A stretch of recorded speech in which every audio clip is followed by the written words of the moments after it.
Tengo 68 años y me llamo Aurelio Domínguez Terrazas. Estoy aquí sentado en mi casa en Jalisco, contándoles una historia que llevo guardada muchos años. No es fácil hablar de esto, pero creo que ya es tiempo de que la gente sepa lo que pasó. Nací en un pueblo pequeño cerca de Guadalajara. Mi padre, Benito Domínguez, era un hombre respetado en la comunidad. No éramos ricos, pero teníamos lo suficiente. Una casa modesta y unas 5 hectáreas de tierra donde cultivábamos maíz, frijol y algunas verduras. Mi madre, Carmela Terrazas, era una mujer hermosa pero con un carácter frío. Nunca entendí por qué se casó con mi padre. Quizás por conveniencia, quizás porque en aquellos tiempos las mujeres no tenían muchas opciones. Antes de continuar con la historia, por favor haz clic en el botón de me gusta, suscríbete al canal y comenta desde dónde estás viendo. Tu ayuda es muy importante. Recuerdo perfectamente el día que todo cambió. Tenía 13 años. Era un martes de abril cuando mi padre no se levantó para ir al campo. Llevaba semanas con una tos que le desgarraba el pecho, pero ese día la fiebre lo tumbó completamente. Aurelio, ve a buscar a doña Lupe para que le prepare un remedio a tu papá, me ordenó mi madre sin mucha preocupación en su voz. Corrí por todo el pueblo hasta la casa de la curandera. Doña Lupe vino enseguida, trajo sus hierbas y preparó infusiones, pero nada ayudó. 3 días después, mi padre murió en esa misma cama. No tuvimos dinero para un médico de verdad, solo para los remedios caseros que no sirvieron de nada. El funeral fue sencillo. Vinieron algunos vecinos, se rezó un rosario y enterramos a mi padre en el cementerio del pueblo. Mi madre apenas lloró. Yo estaba destrozado, pero intentaba ser fuerte. Era el hombre de la casa ahora, eso pensaba. Una semana después del entierro, apareció por primera vez en nuestra casa Eustaquio Montalbán Figueroa. Era el ranchero más rico de la zona, dueño de casi la mitad de las tierras cultivables del municipio. Un hombre grande, de unos 45 años, con bigote espeso y manos callosas, a pesar de que hacía años que no trabajaba la tierra personalmente. Doña Carmela, vengo a darle mi más sentido pésame, dijo quitándose el sombrero al entrar a nuestra casa. Mi madre lo recibió con una sonrisa que nunca le había visto antes. Preparó café y sacó las pocas galletas que teníamos guardadas. Me mandó a jugar afuera, pero yo me quedé cerca de la ventana, escuchando. La situación es difícil para una mujer sola con un hijo, decía Montalbán. Esas tierras necesitan manos fuertes para trabajarlas. Yo podría comprarlas a un buen precio. Son lo único que tenemos, don Eustaquio, respondió mi madre con una voz suave que no reconocí. Piénselo bien, Carmela. No podrá mantenerlas por mucho tiempo. Los impuestos, las semillas, los peones. Es mucho trabajo, mucho gasto. Pasaron los días y Montalbán volvió varias veces. Cada visita era más larga que la anterior. Mi madre cambiaba cuando él estaba cerca. Se arreglaba el pelo. Usaba su único vestido bueno. Yo seguía trabajando la tierra como me había enseñado mi padre, pero era duro para un niño de 13 años. Un día, después de una de esas visitas, mi madre me llamó. Estaba seria, pero con un brillo extraño en los ojos. Aurelio, don Eustaquio nos va a ayudar. Me ha hecho una propuesta. Nos dará una buena cantidad de dinero por nuestras tierras, pero con una condición. ¿Qué condición, mamá?, pregunté, sintiendo una opresión en el pecho. Tú irás a trabajar a su rancho, te dará techo, comida y te enseñará el oficio como es debido. A cambio, él se quedará con nuestras tierras. No podía creer lo que estaba escuchando. Mi madre me estaba cambiando por tierras, como si yo fuera un objeto, una propiedad más. Pero mamá, ¿por qué? Podemos seguir aquí. Yo puedo trabajar más duro. No seas necio, Aurelio. Eres un niño. No puedes mantener estas tierras tú solo. Y yo necesito irme de aquí. Tengo una prima en Guadalajara que puede conseguirme trabajo. Esta es la mejor solución para ambos. ¿Y cuándo volveremos a vernos?, pregunté con la voz entrecortada. Mi madre desvió la mirada. Cuando las cosas se estabilicen. Don Eustaquio dice que podrás venir a visitarme algunas veces al año. Pero algo en su tono, en la forma en que evitaba mis ojos, me dijo que eso no era verdad, que no tenía intención de volver a verme. 2 días después, Montalbán vino con su camioneta. Yo tenía una pequeña maleta con mis pocas pertenencias. Mi madre me dio un abrazo rápido y frío. Pórtate bien y trabaja duro. fue todo lo que dijo. Vi cómo firmaba unos papeles que le dio Montalbán. Él le entregó un sobre que ella guardó rápidamente en su vestido. Luego me subieron a la camioneta y partimos. El rancho de Montalbán, El Porvenir, era impresionante para mis ojos de niño. Una casa grande de 2 pisos, establos, graneros, campos extensos de cultivo y ganado pastando a lo lejos. Pero apenas llegamos, me di cuenta de que no sería como imaginaba. «Dormirás en el cuarto de atrás con los peones», me dijo secamente mientras un trabajador me guiaba hacia una construcción anexa a los establos. «Mañana empiezas al amanecer». El cuarto era una habitación larga con varias camas simples. Olía a sudor y a tierra. Los otros trabajadores me miraron con curiosidad, pero sin decir mucho. La mayoría eran hombres mayores, curtidos por el sol y el trabajo duro. Esa primera noche lloré en silencio. No entendía por qué mi madre me había cambiado por unas tierras, por qué nos habíamos separado. Pensaba que vendría a buscarme pronto, que era algo temporal mientras ella se establecía en la ciudad. Al amanecer, un capataz llamado Tomás me despertó bruscamente. «Arriba, chamaco, a trabajar». Así comenzó mi nueva vida. Me asignaron las tareas más duras y sucias: limpiar los establos, cargar costales, deshiervar bajo el sol inclemente. Trabajaba desde que salía el sol hasta que se ocultaba. Mis manos se llenaron de callos y ampollas que sangraban, pero no podía quejarme. Los que lo hacían recibían castigos peores. Pasaron semanas sin noticias de mi madre. Un día, junté valor y le pregunté a don Eustaquio cuándo podría verla, o al menos hablar con ella. «Tu madre se fue lejos, muchacho», me dijo sin mirarme a los ojos. «Me dejó a cargo de ti y de las tierras. Firmó los papeles. Ahora me pertenecen, tanto las tierras como tú». El golpe fue devastador. Mi madre realmente me había cambiado por tierras, como si yo fuera una propiedad más, una cabeza de ganado o un implemento agrícola. «Eso no puede ser cierto», le respondí con la voz entrecortada. Ella dijo que volvería. Montalbán soltó una carcajada amarga. «Las mujeres dicen muchas cosas, chamaco. Tu madre recibió buen dinero por esas tierras y por dejarte aquí. Dijo que eras fuerte y trabajador. Al menos, en eso no mintió». Esa noche volví a llorar, pero ya no de tristeza, sino de rabia. Me habían traicionado. Me habían cambiado como si fuera un animal. Decidí escapar. Esperé a que todos durmieran. Tomé mi maleta, que nunca había deshecho del todo, y salí sigilosamente. Pero no llegué lejos. Los perros del rancho comenzaron a ladrar y pronto los capataces me encontraron a menos de 1 kilómetro de la propiedad. Me llevaron de vuelta arrastrándome. Don Eustaquio estaba furioso. «¿Así pagas mi generosidad? Escapándote como un ladrón en la noche». El castigo fue duro. Me ataron a un poste del establo y me dieron 10 latigazos con un fuete de cuero. Cada golpe me arrancaba un grito y me dejaba marcas que aún hoy, tantos años después, pueden verse en mi espalda como líneas más claras en mi piel curtida. «La próxima vez serán 20», me advirtió el capataz Tomás mientras me desataba. «Y si vuelves a intentarlo, quizás no vivas para contarlo». Aprendí la lección. No escaparía, al menos no todavía. Necesitaba un plan, necesitaba fuerzas y, sobre todo, necesitaba crecer. Trabajé duro. Me gané poco a poco la confianza de los capataces. Me asignaron tareas menos duras y más responsabilidades. A los pocos meses de estar ahí, conocí a Xiomara, la hija de don Eustaquio. Tenía mi edad, 13 años, pero vivía una realidad completamente distinta. Estudiaba en un colegio privado en la ciudad y solo venía al rancho los fines de semana y durante las vacaciones. La primera vez que la vi, estaba montando un caballo blanco por los campos. Parecía libre, feliz, todo lo contrario a lo que yo sentía.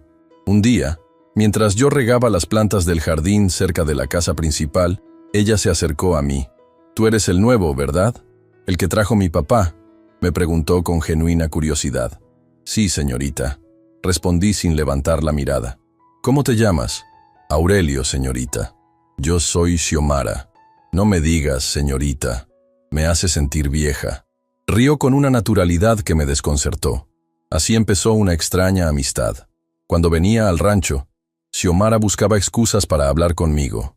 Me contaba sobre su escuela, sus amigas, los libros que leía. Yo la escuchaba fascinado. Era como una ventana a otro mundo que me estaba vedado. Don Eustaquio no veía con buenos ojos esta amistad, pero tampoco la prohibió abiertamente. Quizás pensaba que era algo inofensivo, que su hija pronto se aburriría de hablar con el peón mugroso.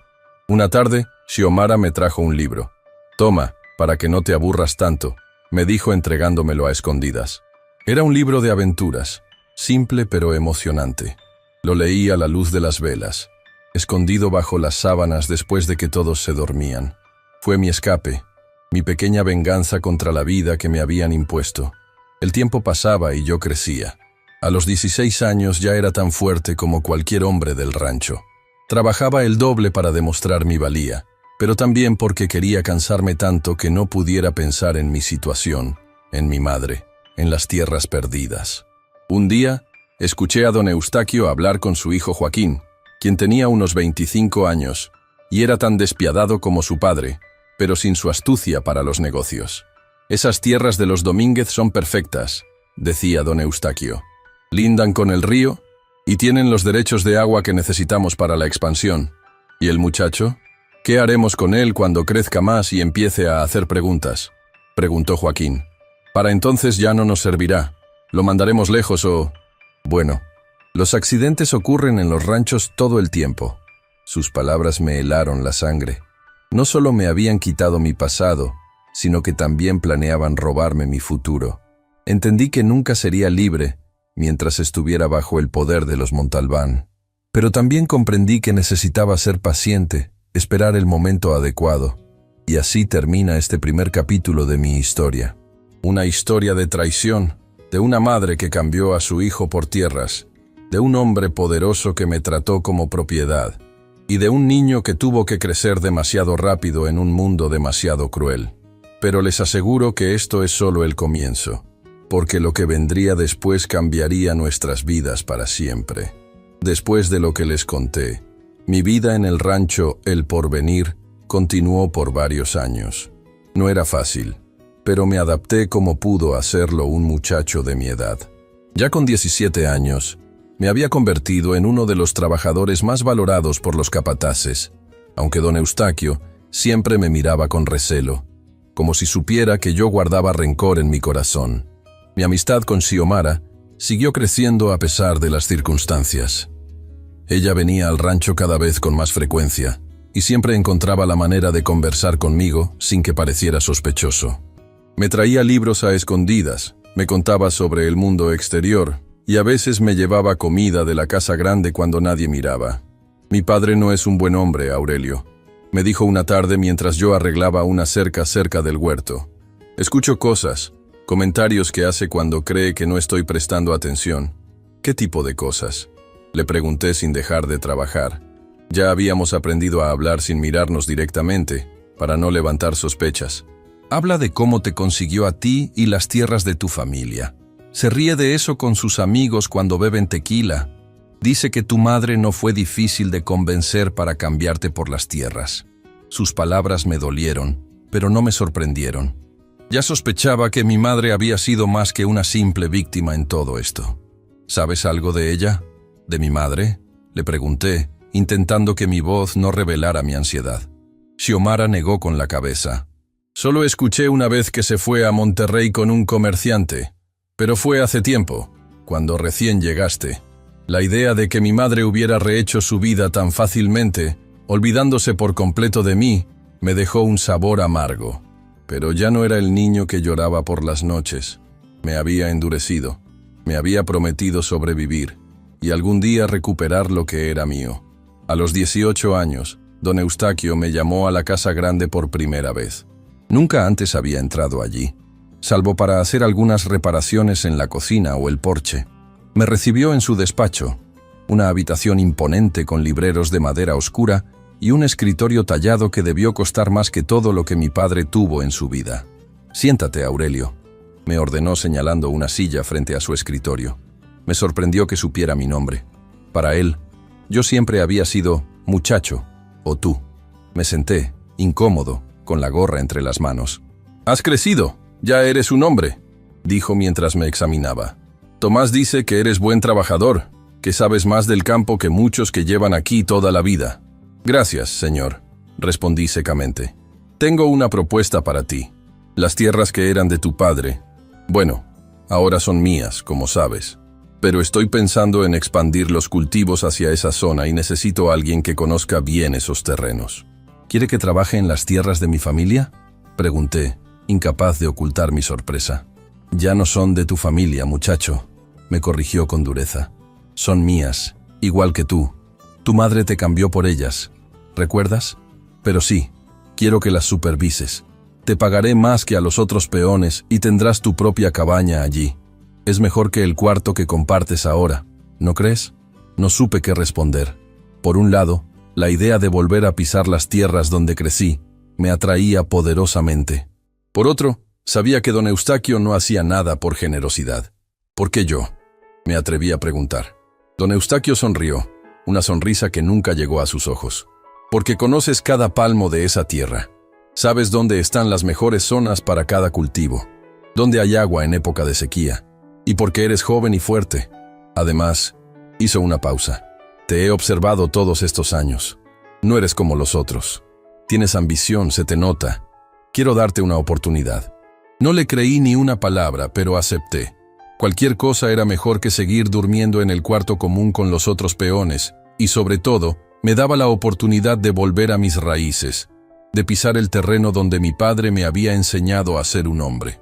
Una semana después, me trasladé a la pequeña cabaña que había en el límite entre el rancho El Porvenir y lo que antes fueron las tierras de mi padre.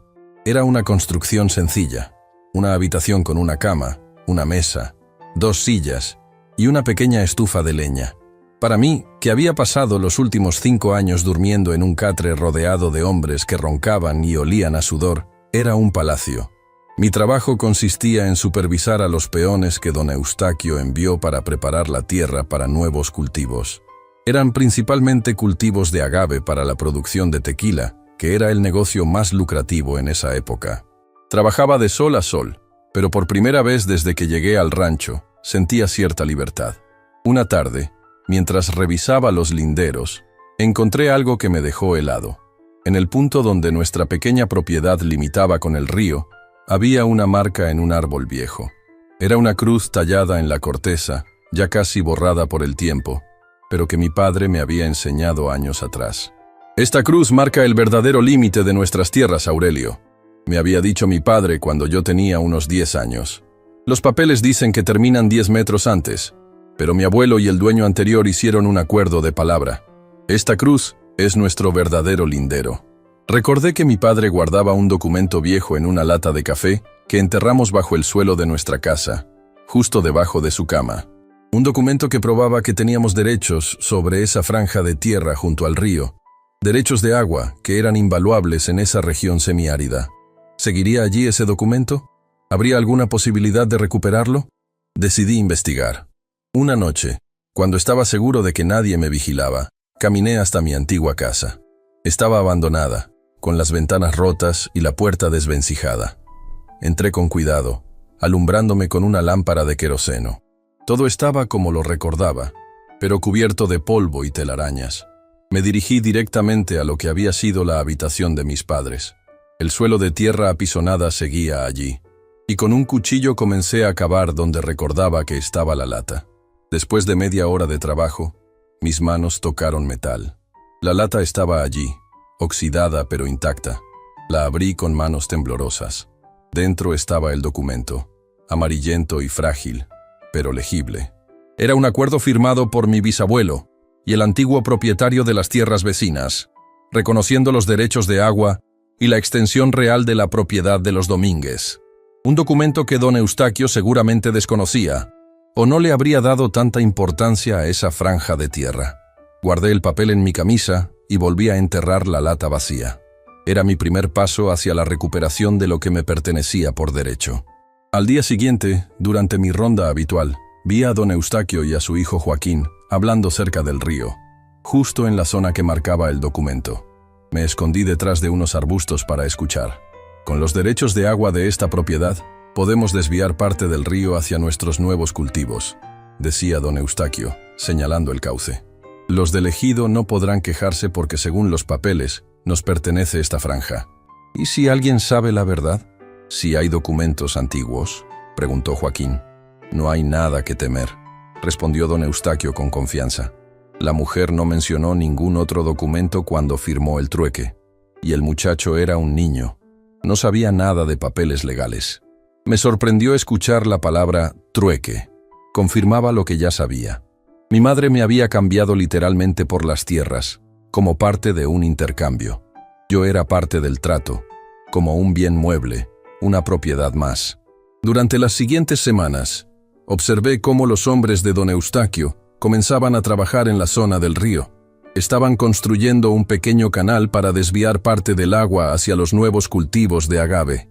Era un proyecto ambicioso que seguramente aumentaría considerablemente los ingresos del rancho. También noté que Joaquín, el hijo de don Eustaquio, me vigilaba. A menudo lo encontraba observándome desde lejos, o hacía preguntas a los peones sobre mi trabajo. No confiaba en mí, y con razón. Una tarde, mientras supervisaba la plantación de agave en la parte más alejada del terreno, Xiomara apareció montando su caballo blanco. Se veía preocupada. «Aurelio, tengo que hablar contigo», me dijo bajándose del caballo. «Es importante. Nos alejamos un poco de los trabajadores para tener privacidad. Mi padre ha estado hablando con un abogado», me dijo en voz baja. «Están preparando nuevos documentos sobre estas tierras. Escuché que quieren registrar oficialmente los derechos de agua. ¿Sabes cuándo lo harán? Pronto. El abogado vendrá al rancho este fin de semana para finalizar todo». Esta noticia me alarmó. Si don Eustaquio registraba oficialmente los derechos de agua con documentos falsificados, mi pequeña prueba podría no ser suficiente para recuperar lo que me pertenecía. «Hay algo más», continuó Xiomara. «Mi hermano Joaquín no confía en ti.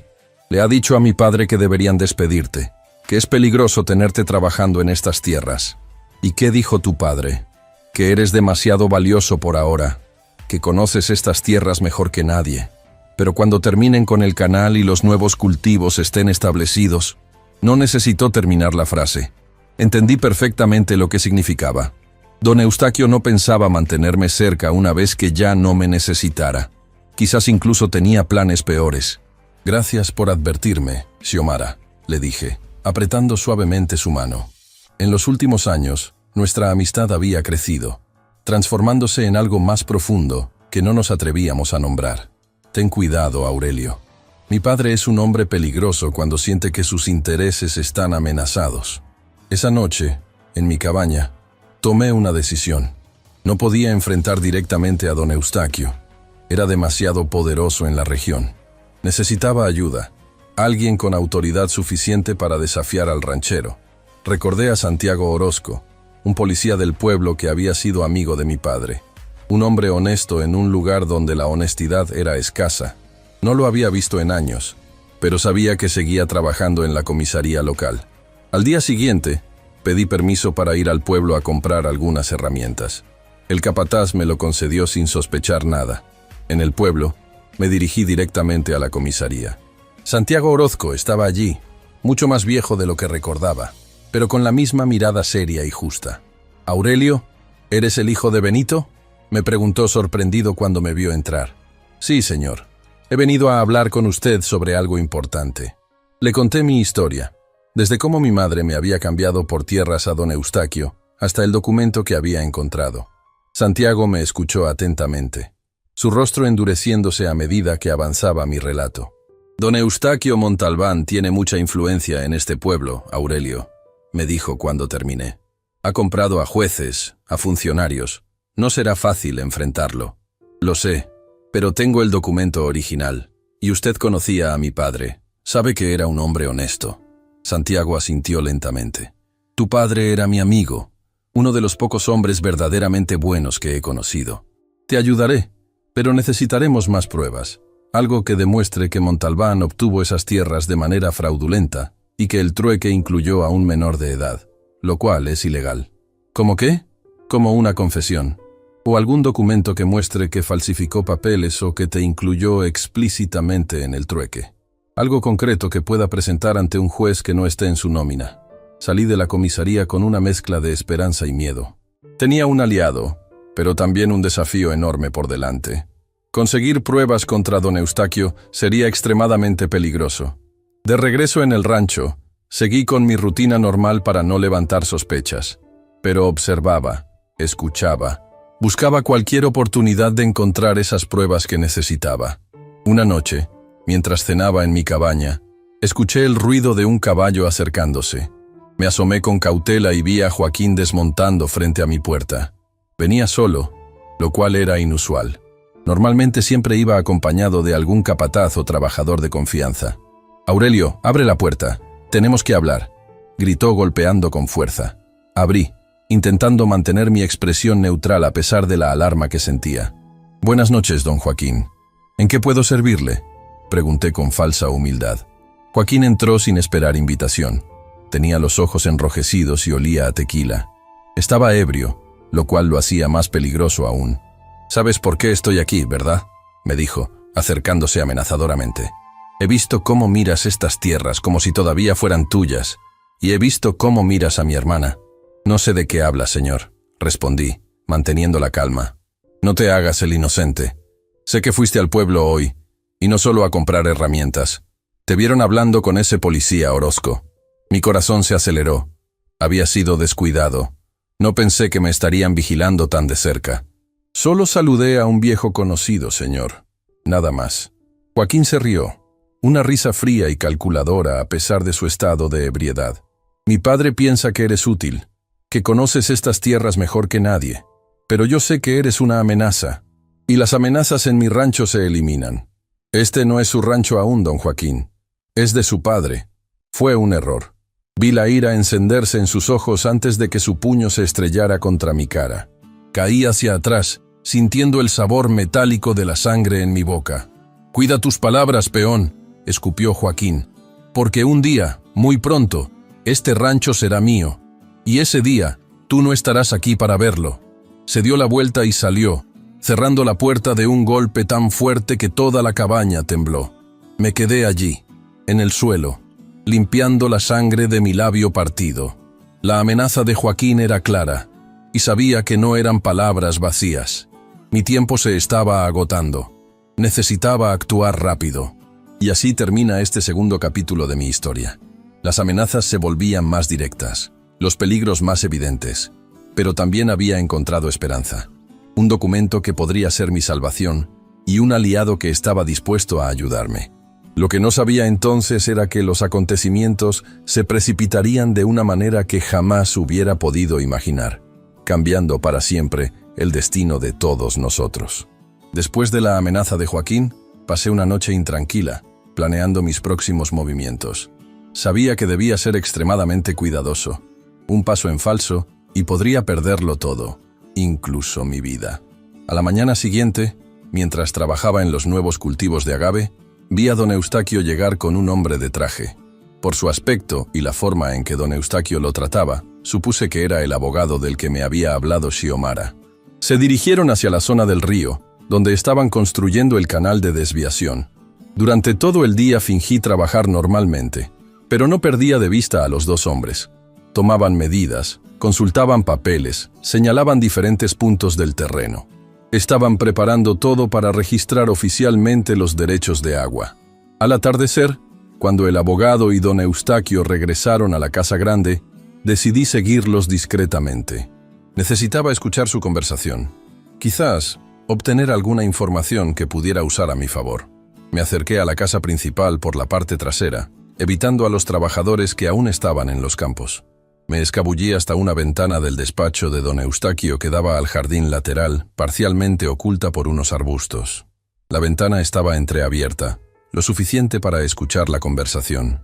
«Los papeles parecen estar en orden, don Eustaquio», decía el abogado. «Pero me preocupa ese espacio en blanco en la fecha de la firma. Parece que alguien lo rellenó después». «No es nada importante, licenciado Morales», respondió don Eustaquio con tono despreocupado. «La mujer firmó voluntariamente, solo que cuando preparamos el documento no estábamos seguros de qué día se cerraría el trato».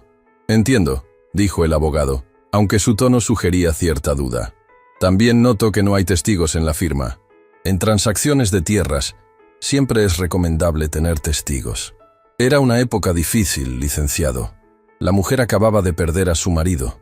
Quería irse del pueblo lo antes posible. No había tiempo para formalidades. Hubo un silencio, como si el abogado estuviera examinando detenidamente los documentos. ¿Y el muchacho? ¿El hijo? Preguntó finalmente. Según estos papeles, ella también lo incluyó en el intercambio. Esto es muy inusual y legalmente cuestionable. Cambiar a un menor de edad por tierras.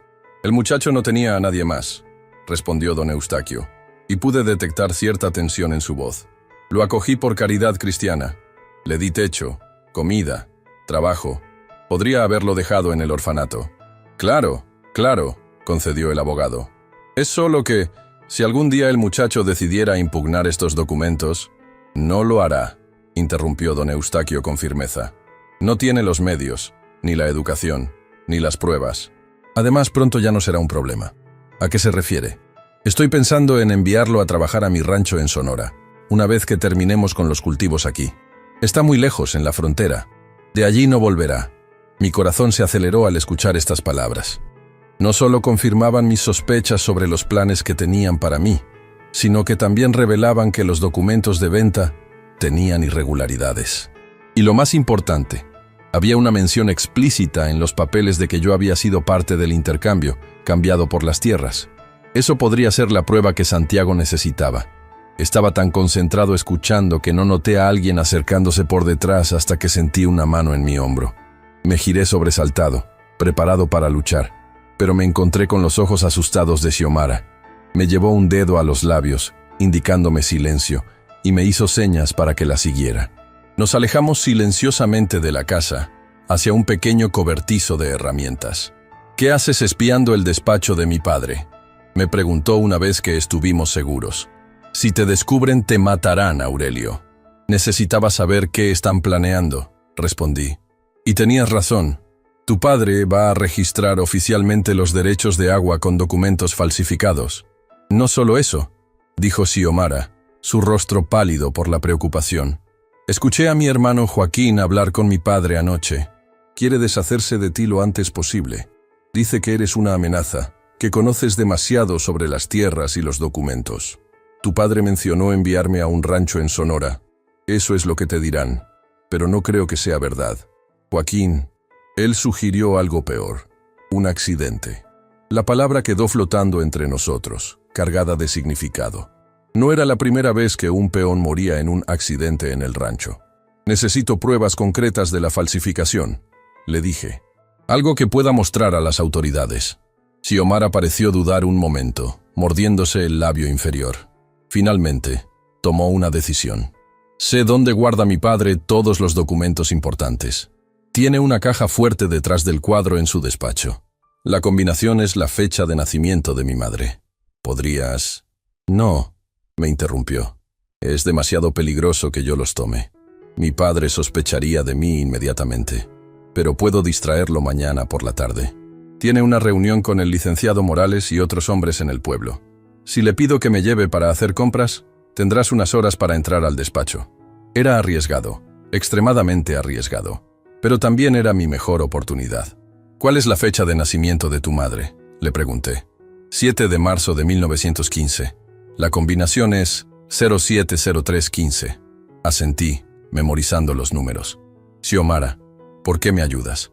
Tu padre podría desheredarte si se entera». Ella me miró con una intensidad que me dejó sin aliento. «Porque lo que te hicieron es injusto. Nadie debería ser cambiado por tierras como si fuera un objeto. ¿Y por qué?». Se detuvo como buscando las palabras correctas. «Porque me importas, Aurelio, más de lo que debería». Quise decir algo, pero ella se alejó rápidamente, volviendo hacia la casa principal antes de que su ausencia fuera notada. Regresé a mi cabaña con la mente llena de pensamientos contradictorios. Por un lado, tenía una oportunidad de conseguir pruebas contra don Eustaquio. Por otro, estaría poniendo en peligro a Xiomara, la única persona que me había mostrado verdadera bondad en ese lugar. La noche fue larga, pero finalmente llegó la mañana. Trabajé como siempre, intentando no mostrar ningún cambio en mi comportamiento. A media mañana, vi a don Eustaquio salir con Xiomara en su automóvil, dirigiéndose al pueblo. La primera parte del plan estaba en marcha. Esperé una hora para asegurarme de que no regresarían por algo olvidado. Luego, con el pretexto de buscar una herramienta, me acerqué a la casa principal. La mayoría de los trabajadores estaban en los campos, y los pocos que quedaban cerca de la casa estaban ocupados con sus tareas. Entré por una puerta lateral que Xiomara había dejado sin seguro. El corazón me latía tan fuerte que temía que alguien pudiera escucharlo. Me deslicé por los pasillos hasta llegar al despacho de don Eustaquio. La habitación estaba exactamente como la había visto a través de la ventana. El escritorio imponente, los libreros de madera oscura y el cuadro que mencionó Xiomara. Un retrato al óleo de don Eustaquio en su juventud. Lo descolgué con cuidado y, efectivamente, detrás había una caja fuerte empotrada en la pared. Giré la perilla siguiendo la combinación. 070315. Sentí un clic y la puerta de la caja se abrió. Dentro había varios documentos, fajos de billetes y algunas joyas. Busqué rápidamente entre los papeles hasta encontrar los que tenían el nombre de mi padre. Transferencia de propiedad, Benito Domínguez. Los examiné apresuradamente. Tal como había escuchado, la fecha de la firma tenía un espacio rellenado con una caligrafía diferente y no había firmas de testigos. Pero lo más importante era un párrafo específico que decía: como parte adicional del presente acuerdo, la señora Carmela Terrazas cede la custodia y los servicios de su hijo menor, Aurelio Domínguez Terrazas, al señor Eustaquio Montalbán, quien se compromete a proporcionarle alojamiento y manutención a cambio de trabajo en el rancho El Porvenir. Era la prueba. Estaba escrito en negro sobre blanco que mi madre me había cambiado literalmente por las tierras, que yo había sido parte del trato comercial. También encontré otro documento, un acuerdo con una empresa minera para la explotación de recursos en las tierras que incluían tanto El Porvenir como la antigua propiedad de mi familia. Las fechas indicaban que el acuerdo se había firmado incluso antes de la muerte de mi padre. Don Eustaquio ya tenía planes para nuestras tierras desde antes. Saqué mi pañuelo y envolví cuidadosamente los documentos. No podía llevarme los originales. Su ausencia sería notada inmediatamente. Pero había traído conmigo un lápiz y un papel. Copié rápidamente las partes más importantes, incluyendo el párrafo que me mencionaba como parte del intercambio, las firmas falsificadas y las fechas contradictorias. Estaba tan concentrado en mi tarea que no escuché los pasos que se acercaban. Cuando la puerta del despacho se abrió, ya era demasiado tarde para esconderme. Para mi sorpresa, no era don Eustaquio ni ninguno de los capataces. Era doña Consuelo, la madre de Xiomara, ex esposa de don Eustaquio. Hacía años que vivía separada de él, en una casa en el pueblo, y rara vez venía al rancho. «¿Qué haces aquí, muchacho?», me preguntó con voz severa pero no alarmada. No tenía sentido mentir. Estaba atrapado con los documentos en la mano y la caja fuerte abierta. «Busco pruebas, doña Consuelo», respondí con honestidad. Don Eustaquio robó las tierras de mi familia con documentos falsificados. Y mi madre, ella me cambió a mí por esas tierras. Esperaba que llamara a los guardias, que gritara «ladrón». En cambio, cerró la puerta detrás de ella y se acercó. «Muéstrame», ordenó. Le mostré los documentos, señalando las irregularidades, la firma falsificada, las fechas contradictorias y especialmente el párrafo que me mencionaba como parte del trato. Doña Consuelo los examinó con atención. «No me sorprende», dijo finalmente. «Eustaquio nunca ha sido un hombre honesto. Me engañó a mí, engañó a socios, a amigos. ¿Por qué no iba a engañar a una viuda desesperada y a su hijo? Y lo de cambiarte por tierras, eso es un nivel nuevo de crueldad, incluso para él». «¿Me ayudará?», pregunté, sorprendido por su reacción. «No he venido aquí para ayudarte, muchacho. Vine a buscar mis propios documentos. Eustaquio me debe dinero, mucho dinero, de nuestra separación. Pero…» hizo una pausa, considerando algo. «Quizás podamos ayudarnos mutuamente». «¿Cómo?». «Yo también necesito pruebas contra él. Tú tienes algunas, yo tengo otras. Juntas podrían ser suficientes para que un juez actúe, incluso contra alguien tan poderoso como Eustaquio». Era una alianza inesperada, pero muy bienvenida. Doña Consuelo conocía mejor que nadie los negocios turbios de don Eustaquio, y tenía recursos e influencias propias. «Termina de copiar lo que necesitas», me dijo. «Yo vigilaré la puerta. Luego pondré todo como estaba y buscaré mis propios documentos más tarde».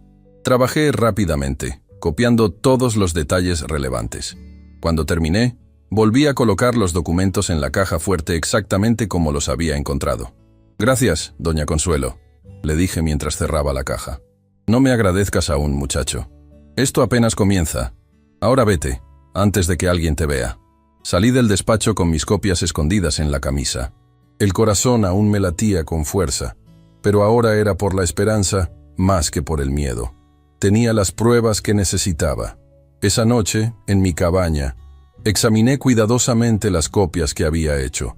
Eran suficientes para demostrar el fraude, pero necesitaba un plan para usarlas de manera efectiva. Don Eustaquio no se rendiría sin luchar, y tenía demasiadas influencias locales. Decidí que era momento de volver a hablar con Santiago Orozco, el policía amigo de mi padre. Pero tendría que ser cauteloso. Después de la visita de Joaquín, sabía que me estaban vigilando. Al día siguiente, mientras trabajaba cerca del límite de la propiedad, vi a Xiomara acercarse a caballo. Parecía agitada. «Aurelio», me llamó en voz baja cuando se acercó. «¿Conseguiste lo que buscabas?» «Sí», respondí. «Gracias a ti y... bueno, tuve un encuentro inesperado con tu madre».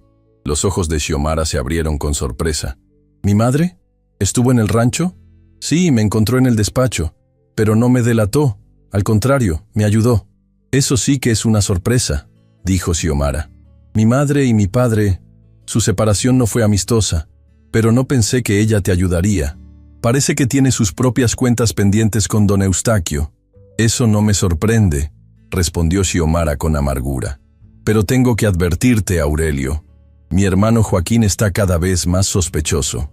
Ha ordenado a uno de los capataces que te vigile constantemente. Y el fin de semana viene el notario para formalizar los documentos del agua. Necesito ir al pueblo antes de eso. Tengo que hablar con alguien. Es demasiado peligroso. No te darán permiso, y si intentas ir sin permiso, entonces tendré que escabullirme por la noche», dije con determinación. «No tengo otra opción, Xiomara. Es ahora o nunca». Ella me miró con preocupación, pero asintió. «Te ayudaré. Puedo distraer al capataz que te vigila. Mañana por la noche, durante la cena, haré que lo llamen a la casa grande. ¿No te meterás en problemas?» «Vale la pena el riesgo», respondió con una sonrisa triste. «Ya estoy cansada de ver las injusticias de mi padre». Esa noche apenas pude dormir, repasando mentalmente mi plan. Iría al pueblo, hablaría con Santiago Orozco, le mostraría las pruebas. Con suerte, podríamos actuar antes de que don Eustaquio formalizara los documentos del agua. A la noche siguiente, todo sucedió como habíamos planeado. Durante la cena, vi a un trabajador dirigirse hacia el capataz que me vigilaba, diciéndole que lo necesitaban en la casa grande. Era mi oportunidad. Esperé unos minutos más y luego salí sigilosamente de mi cabaña. En lugar de tomar el camino principal, me interné en los campos de cultivo, manteniéndome agachado entre las plantas de agave. La noche estaba oscura, sin luna, lo cual era perfecto para mi escape. Llegué al límite de la propiedad sin ser visto. Desde allí, era una caminata de 1 hora hasta el pueblo. Me moví rápido, consciente de que cada minuto contaba. El pueblo estaba tranquilo cuando llegué. Las calles casi desiertas, apenas iluminadas por algunas farolas. Me dirigí directamente a la casa de Santiago Orozco, que quedaba cerca de la comisaría. Golpeé suavemente la puerta, temiendo despertar a los vecinos. Después de unos momentos, Santiago abrió, sorprendido de verme a esa hora. «Aurelio, ¿qué haces aquí tan tarde?» «Tengo las pruebas, don Santiago», le dije, sacando las copias de mi camisa. «Documentos falsificados, firma falsa de mi madre, fechas alteradas. Y lo más importante, hay un párrafo que dice explícitamente que mi madre me cambió a mí por las tierras, como parte del trato». Santiago me hizo entrar rápidamente y cerró la puerta. Examinó las copias que le entregué, su rostro endureciéndose a medida que leía. «Esto es serio, Aurelio. Es fraude, falsificación de documentos públicos. Y este párrafo sobre ti es prácticamente trata de personas. Con esto podríamos proceder legalmente contra Montalbán. Hay más», le dije. «Doña Consuelo, la exesposa de don Eustaquio, también tiene pruebas contra él. Me ayudó a conseguir estos documentos».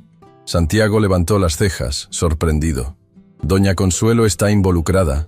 Eso cambia las cosas. Ella tiene influencia, contactos en la capital». Pasamos la siguiente hora discutiendo el plan. Santiago llamaría a un juez en la capital del estado, uno que no estuviera en la nómina de don Eustaquio. Con las pruebas combinadas mías y de doña Consuelo, podríamos obtener una orden judicial para detener cualquier registro de los derechos de agua y revisar la legitimidad de todos los documentos de propiedad. Pero tenemos que actuar rápido, le dije. El notario viene este fin de semana para formalizar todo. Mañana mismo me pondré en contacto con el juez Mendoza en la capital, prometió Santiago. Es un hombre honesto, incorruptible. Si alguien puede ayudarnos contra Montalbán, es él. Y mientras tanto, vuelve al rancho antes de que noten tu ausencia.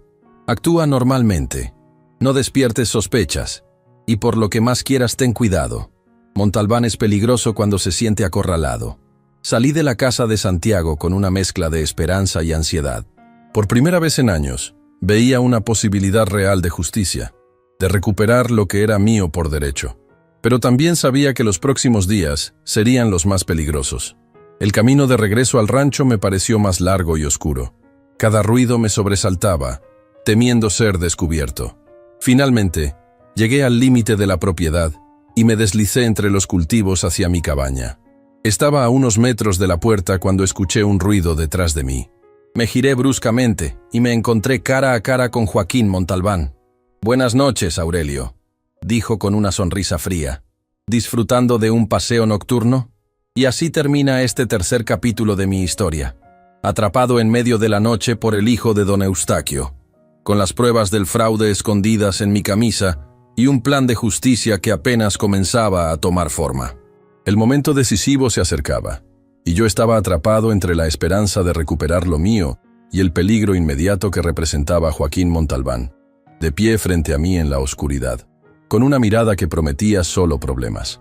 «¿Dónde estabas, Aurelio?», me preguntó Joaquín, acercándose lentamente. Su mano derecha descansaba sobre la pistola que llevaba en el cinturón, un gesto que no pasé por alto. Mi mente trabajaba a toda velocidad, buscando una explicación creíble. Decir la verdad era impensable. «Fui a caminar, don Joaquín», respondí, intentando mantener la voz firme. No podía dormir. «¿A caminar?», repitió con incredulidad. «¿En medio de la noche hasta el pueblo? Porque uno de mis hombres te vio dirigirte hacia allá». Estaba atrapado. La mentira no funcionaría. «Fui a ver a una mujer», dije, cambiando de estrategia.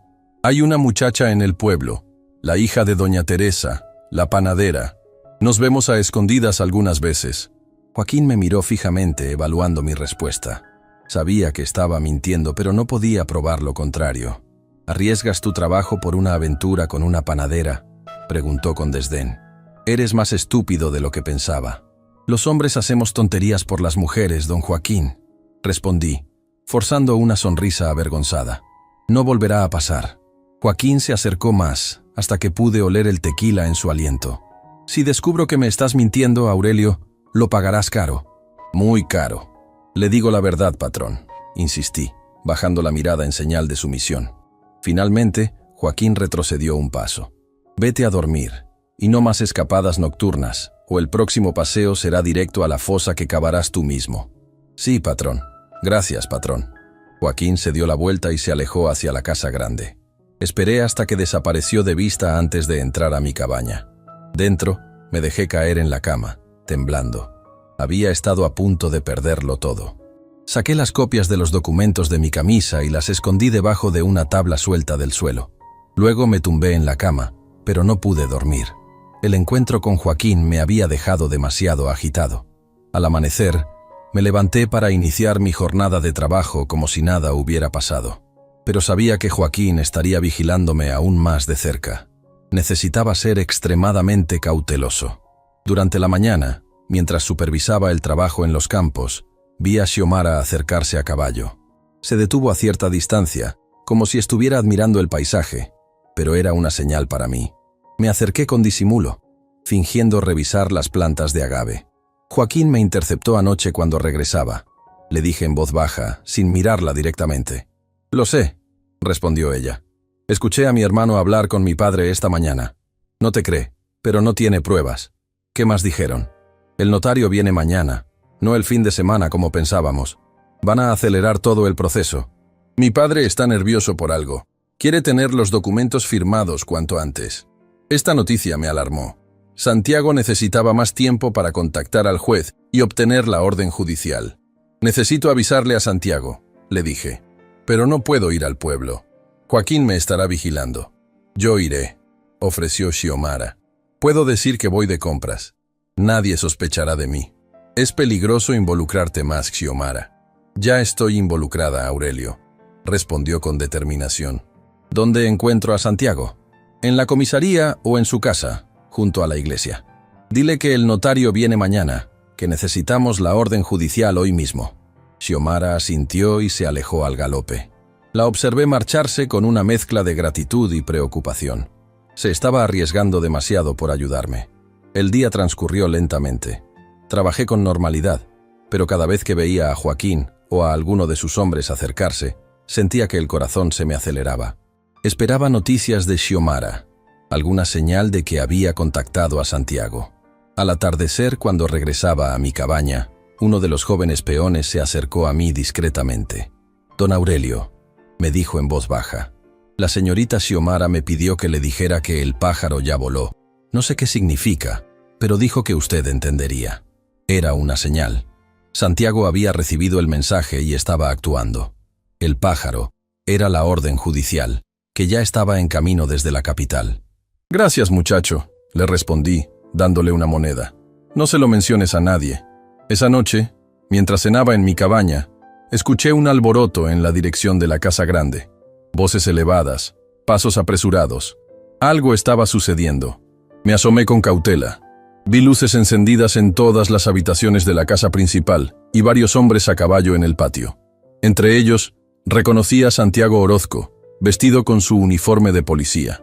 Mi corazón dio un vuelco. La orden judicial había llegado. Santiago estaba allí para detener la falsificación de los documentos. Me debatí entre quedarme en mi cabaña o acercarme a la casa. La prudencia dictaba lo primero, pero necesitaba saber qué estaba pasando. Finalmente, decidí acercarme, manteniéndome en las sombras. Desde detrás de un árbol, pude ver a Santiago hablando con don Eustaquio en el porche de la casa. El ranchero gesticulaba furioso, mientras Santiago mantenía la calma, mostrándole un papel que solo podía ser la orden judicial. «Esto es un ultraje», gritaba don Eustaquio. «Esas tierras son mías. Tengo los documentos». «Documentos que han sido cuestionados, don Eustaquio», respondió Santiago con firmeza.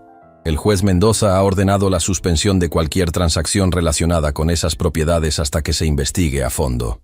¿Y quién se ha atrevido a cuestionarlos? ¿El muchacho? Es la palabra de un don nadie contra la mía. No solo él, don Eustaquio. Hay otras personas involucradas. Y hay pruebas documentales de irregularidades, incluyendo el hecho de que usted incluyó a un menor de edad como parte del trato, algo que es completamente ilegal». Don Eustaquio palideció visiblemente, incluso bajo la tenue luz del porche. «¿Qué personas? ¿Qué pruebas?». Santiago no respondió directamente. «El juez Mendoza vendrá personalmente mañana para revisar toda la documentación. Le sugiero que prepare todos los papeles relacionados con la propiedad de los Domínguez y el acuerdo que hizo con la señora Terrazas». En ese momento, Joaquín salió de la casa, furioso. «Esto es una conspiración. Fue ese bastardo de Aurelio. Él está detrás de todo esto». Me tensé, preparado para huir si me descubrían. Pero Santiago mantuvo la calma. «Tengo una orden judicial, don Joaquín». «Si interfiere, tendré que arrestarlo». «¿Arrestarme? ¿A mí?». Joaquín soltó una carcajada amarga. «Mi padre tiene más influencia en este estado que ese juez Mendoza. Para mañana, esa orden no valdrá nada». «Eso lo veremos», respondió Santiago. «Mientras tanto, he dejado 2 oficiales en la entrada de la propiedad.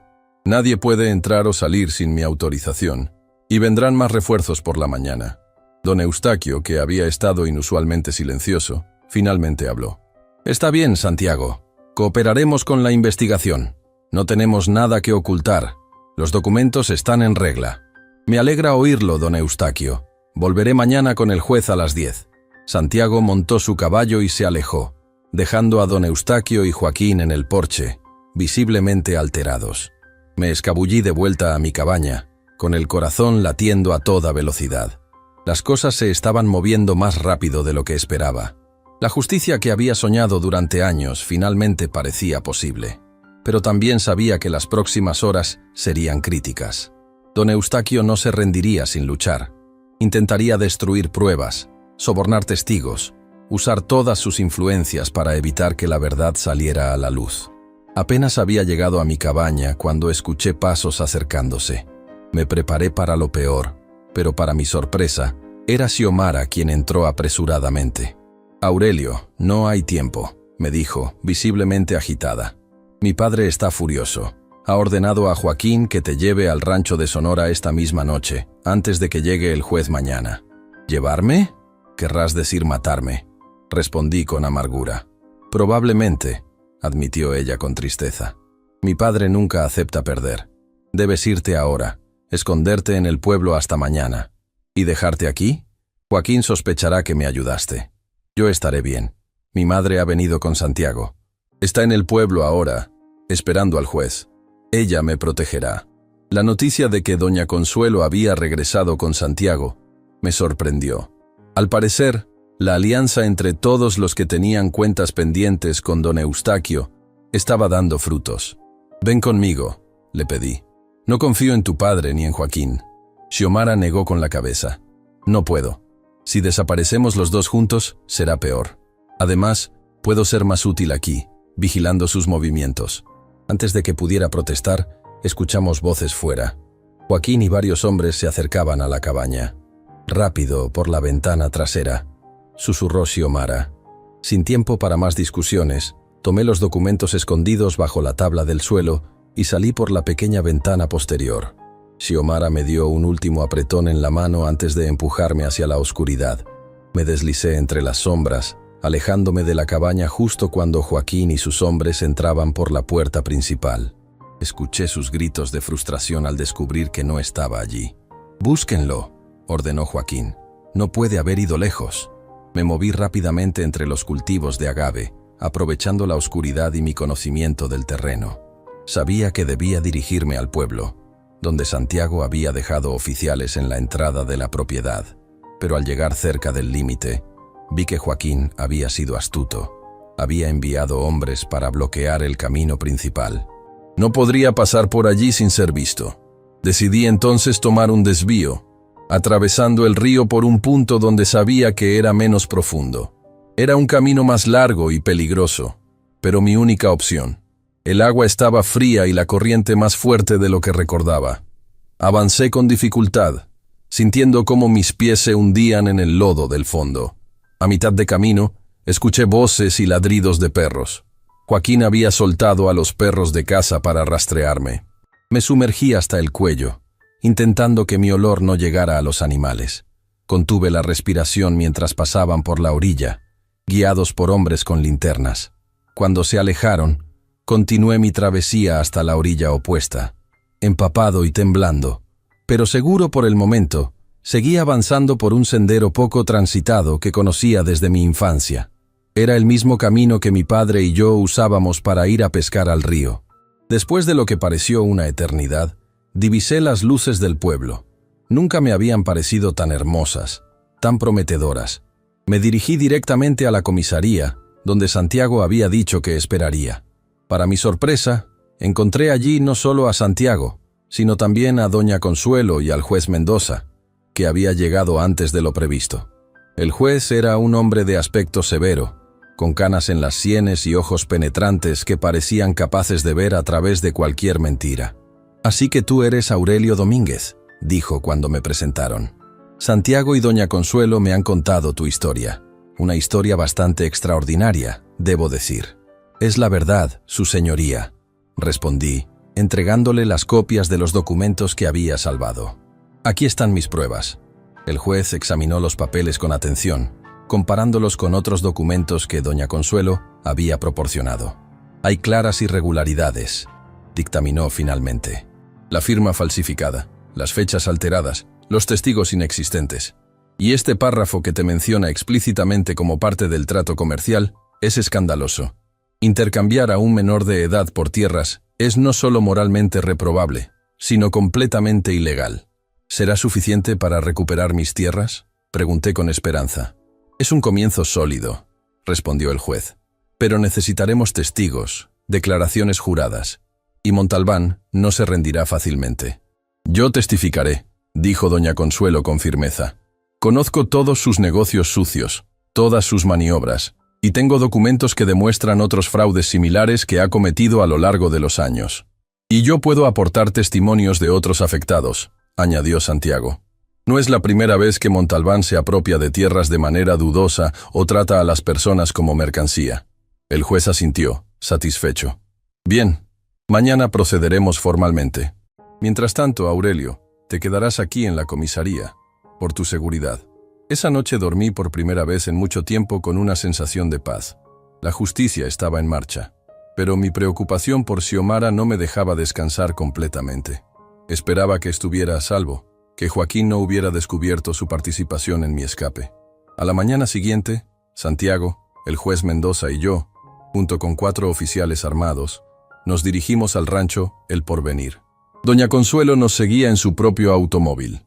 Al llegar, encontramos a don Eustaquio esperándonos en el porche de la casa grande. Parecía haber envejecido 10 años en una noche. A su lado estaba el licenciado Morales, su abogado, con expresión preocupada. «Buenos días, don Eustaquio», saludó el juez formalmente. «Vengo a revisar los documentos relacionados con la propiedad de la familia Domínguez, como se indicó en la orden judicial». «Adelante, su señoría», respondió don Eustaquio con una cortesía forzada. «Mi abogado ha preparado todos los papeles». Entramos a la casa y nos dirigimos al despacho. Joaquín no estaba por ninguna parte, lo cual me inquietaba. Tampoco veía a Xiomara. Mientras el juez revisaba los documentos con el abogado, yo me acerqué discretamente a Santiago. «No veo a Joaquín ni a Xiomara», le susurré. «Estoy preocupado». Santiago asintió, comprendiendo mi inquietud. «Enviaré a 2 oficiales a buscarlos», dijo, y dio las instrucciones correspondientes. La revisión de los documentos continuó durante 1 hora. El juez confrontaba a don Eustaquio con cada irregularidad, cada contradicción. El ranchero, acorralado, comenzó a culpar a su abogado, a empleados antiguos. Incluso insinuó que mi madre había estado de acuerdo con todo, incluido el cambiarme por las tierras. «La firma es claramente falsificada», declaró el juez en un momento dado. «Tengo muestras de la firma auténtica de la señora Terrazas en documentos oficiales anteriores.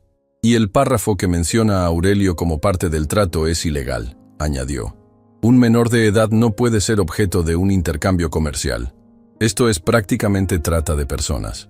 «Fue Joaquín», dijo repentinamente don Eustaquio, para sorpresa de todos. «Mi hijo se encargó de los papeles. Él incluyó ese párrafo sobre el muchacho. Yo solo firmé donde me indicaron». Era patético ver cómo intentaba salvarse culpando a su propio hijo. Pero antes de que el juez pudiera responder, uno de los oficiales regresó corriendo. «Don Santiago», llamó desde la puerta. «Hemos encontrado a la señorita Xiomara y a don Joaquín en el establo. Él la tenía amenazada con una pistola, exigiéndole que le dijera dónde estaba Aurelio». Mi sangre se heló. «¿Está bien?», pregunté poniéndome de pie. «Sí, señor. Mis compañeros han detenido a don Joaquín». «La señorita está asustada pero ilesa». Santiago se dirigió al juez. «Su señoría, esto agrava la situación. Intento de agresión, amenazas con arma de fuego». El juez asintió gravemente. «Procedan con el arresto, tanto de don Eustaquio como de su hijo. Los cargos serán falsificación de documentos públicos, fraude, trata de personas, intento de agresión y lo que resulte de la investigación completa». Don Eustaquio, viendo que todo estaba perdido, hizo un último intento desesperado. «Su señoría, estoy dispuesto a llegar a un acuerdo. Devolveré las tierras, pagaré una compensación. No es necesario llegar a un arresto». El juez lo miró con desprecio. «Eso lo decidirá el tribunal, don Eustaquio. Por ahora, irá a la cárcel del distrito mientras se completa la investigación». Santiago procedió a leer los derechos a don Eustaquio y a colocarle las esposas. Ver al poderoso ranchero reducido a un criminal común fue un momento que nunca olvidaré. Salí del despacho y me dirigí rápidamente hacia el establo, donde encontré a Xiomara sentada en un fardo de heno, visiblemente alterada pero sin heridas. «Aurelio», dijo al verme, levantándose para abrazarme. «Gracias a Dios estás bien». Joaquín estaba furioso, quería encontrarte a toda costa. «¿Te hizo daño?», pregunté, examinándola preocupado. No, llegaron los oficiales justo a tiempo. Pero si no hubieran aparecido... No terminó la frase. Pero no era necesario. Ambos sabíamos de lo que Joaquín era capaz. En las semanas siguientes se desarrolló un proceso judicial que sacudió a toda la región. Don Eustaquio y Joaquín fueron formalmente acusados de múltiples delitos. Las pruebas eran abrumadoras. No solo mis documentos y los de doña Consuelo, sino también testimonios de otros afectados que, al ver caído al poderoso ranchero, se atrevieron por fin a hablar. El juicio concluyó con la sentencia esperada. Don Eustaquio y Joaquín fueron condenados a varios años de prisión.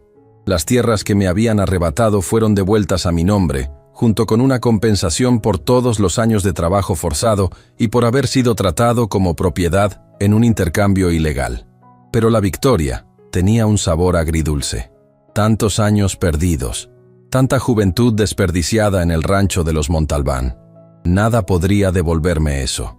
Xiomara, liberada de la sombra de su padre y su hermano, decidió quedarse en el pueblo con su madre. Nuestra relación, que había florecido en las circunstancias más adversas, continuó creciendo en la libertad. De mi madre nunca más supe. Según los rumores, se había ido efectivamente a Monterrey con un comerciante, como me había dicho Xiomara años atrás. Nunca intentó contactarme, nunca preguntó por mí. En mi corazón, hace tiempo que la perdoné. Cada quien toma sus decisiones y vive con las consecuencias. Hoy, sentado en la que fue la casa de mi padre, reconstruida con el dinero de la compensación, miro hacia los campos que ahora vuelven a ser míos. Son tierras fértiles, bien cuidadas, que dan buen fruto. Xiomara y yo las trabajamos juntos, con la ayuda de peones a los que pagamos justamente, a los que tratamos con respeto. A veces, cuando el sol se pone sobre los cultivos, pienso en aquel niño de 13 años que fui, cambiado por tierras como si fuera una propiedad más, vendido junto con los campos de su padre. Pienso en lo que habría sido mi vida sin la ambición de don Eustaquio, sin la debilidad de mi madre. Pero esos pensamientos no duran mucho. La vida me ha enseñado a mirar hacia adelante, no hacia atrás. Y lo que veo delante de mí es bueno: una familia propia, tierras prósperas, una comunidad que me respeta. La justicia tardó en llegar, pero llegó. Y esa es quizás la lección más importante que aprendí en mi larga y difícil travesía, que la verdad, por mucho que intenten enterrarla, siempre encuentra su camino hacia la luz. Y así concluye mi historia, la historia de un niño que fue cambiado por tierras a un ranchero rico, y que muchos años después, con perseverancia y ayuda de personas buenas, recuperó no solo esas tierras, sino también su dignidad y su lugar en el mundo. Si mi historia de cómo recuperé mi dignidad después de ser cambiado por tierras te conmovió, dale me gusta, suscríbete y comparte para que más personas conozcan que la justicia, aunque tarde, siempre llega.